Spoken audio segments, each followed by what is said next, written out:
Assalamualaikum warahmatullahi wabarakatuh.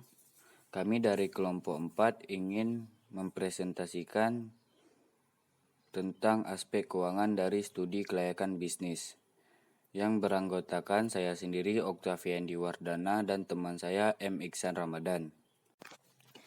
Aspek keuangan dalam studi kelayakan bisnis.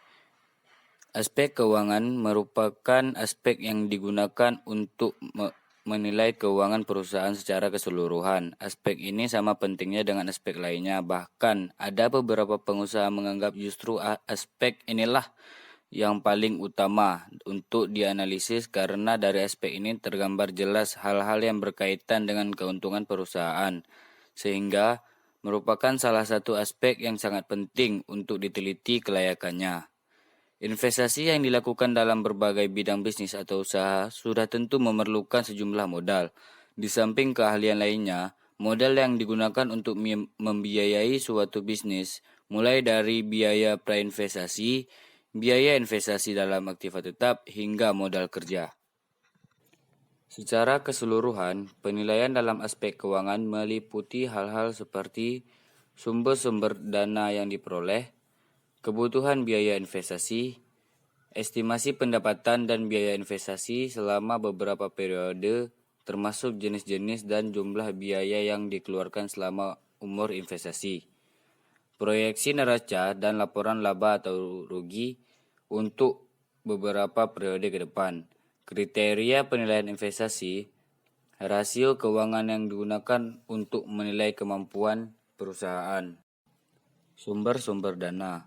Untuk mendanai suatu kegiatan investasi, maka biasanya diperlukan dana yang relatif cukup besar. Perolehan dana dapat dicari dari berbagai sumber dana yang ada seperti dari modal diri sendiri atau dari pinjaman atau keduanya. Pilihan apakah menggunakan modal sendiri atau modal pinjaman atau modal gabungan dari keduanya tergantung dari jumlah modal yang dibutuhkan dan kebijakan pemilik usaha. Pertimbangan tidak lain adalah untung ruginya jika menggunakan salah satu modal atau modal gabungan. Penggunaan kedua jenis modal baik untuk modal investasi maupun untuk modal kerja jelas berbeda. Dilihat dari segi sumber aslinya, modal dibagi dua macam, yaitu satu, modal asing atau modal pinjaman. Modal asing atau modal pinjaman merupakan modal yang diperoleh dari pihak luar perusahaan dan biasanya diperoleh secara pinjaman. Menggunakan pinjaman untuk membiayai suatu usaha akan terkena biaya, yaitu biaya administrasi, provinsi, dan komisi, serta bunganya yang relatif. Yang kedua, modal sendiri. Modal sendiri adalah modal yang diperoleh dari pemilik perusahaan dengan cara menggunakan saham baik secara tertutup atau terbuka. Tertutup artinya hanya di kalangan internal pemilik saham sebelumnya, secara terbuka dengan menjual saham kepada masyarakat luas. Biaya kebutuhan investasi. Investasi adalah penanaman modal dalam suatu kegiatan yang memiliki jangka waktu relatif panjang. Dalam berbagai bidang usaha, jangka waktu investasi biasanya lebih dari 1 tahun, terutama digunakan untuk pembelian aktiva tetap. Komponen yang terkandung dalam kebutuhan biaya investasi biasanya disesuaikan dengan jenis usaha yang dijalankan. Secara garis besar, biaya kebutuhan investasi meliputi biaya prainvestasi, biaya aktiva tetap, dan biaya operasi. Secara umum, komponen biaya kebutuhan investasi adalah sebagai berikut. Biaya prainvestasi terdiri dari biaya pembuatan studi, biaya pengurus izin-izin, aktiva tetap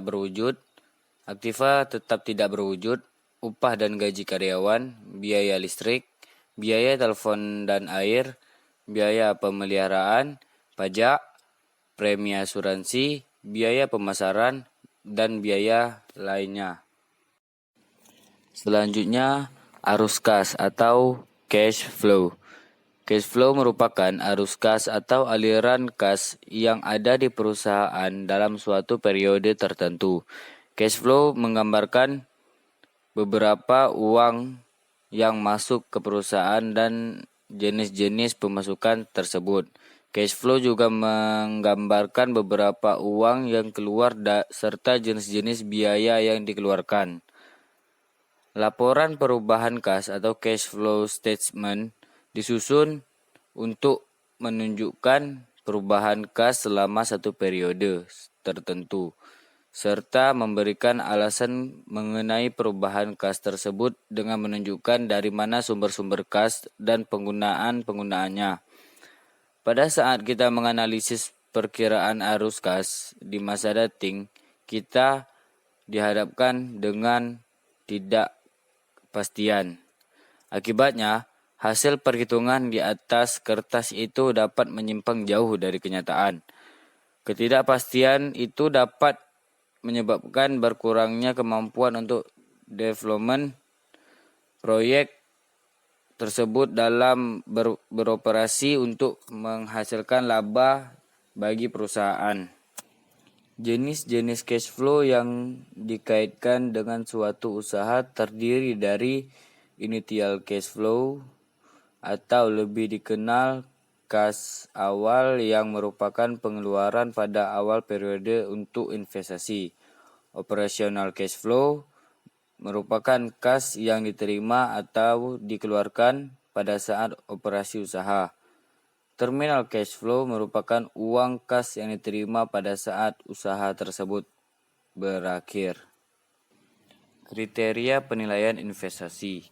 Seperti sudah dijelaskan sebelumnya, bahwa untuk menentukan layak tidaknya suatu investasi ditinjau dari aspek keuangan perlu dilakukan dapat diukur dengan beberapa kriteria.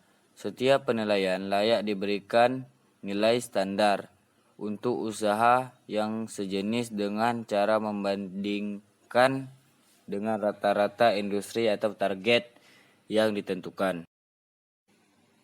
Adapun kriteria yang biasa digunakan untuk menentukan kelayakan suatu usaha atau investasi lain, yaitu yang pertama payback period, yang kedua average rate of return, yang ketiga net present value, yang keempat profitability index, serta berbagai rasio keuangan seperti rasio likuiditas, solvabilitas, aktivitas, dan profitabilitas. Penggunaan rasio ini sebaliknya digunakan atas pemberian pinjaman kepada usaha yang sudah pernah berjalan sebelumnya atau sedang berjalan. Sekian dan terima kasih.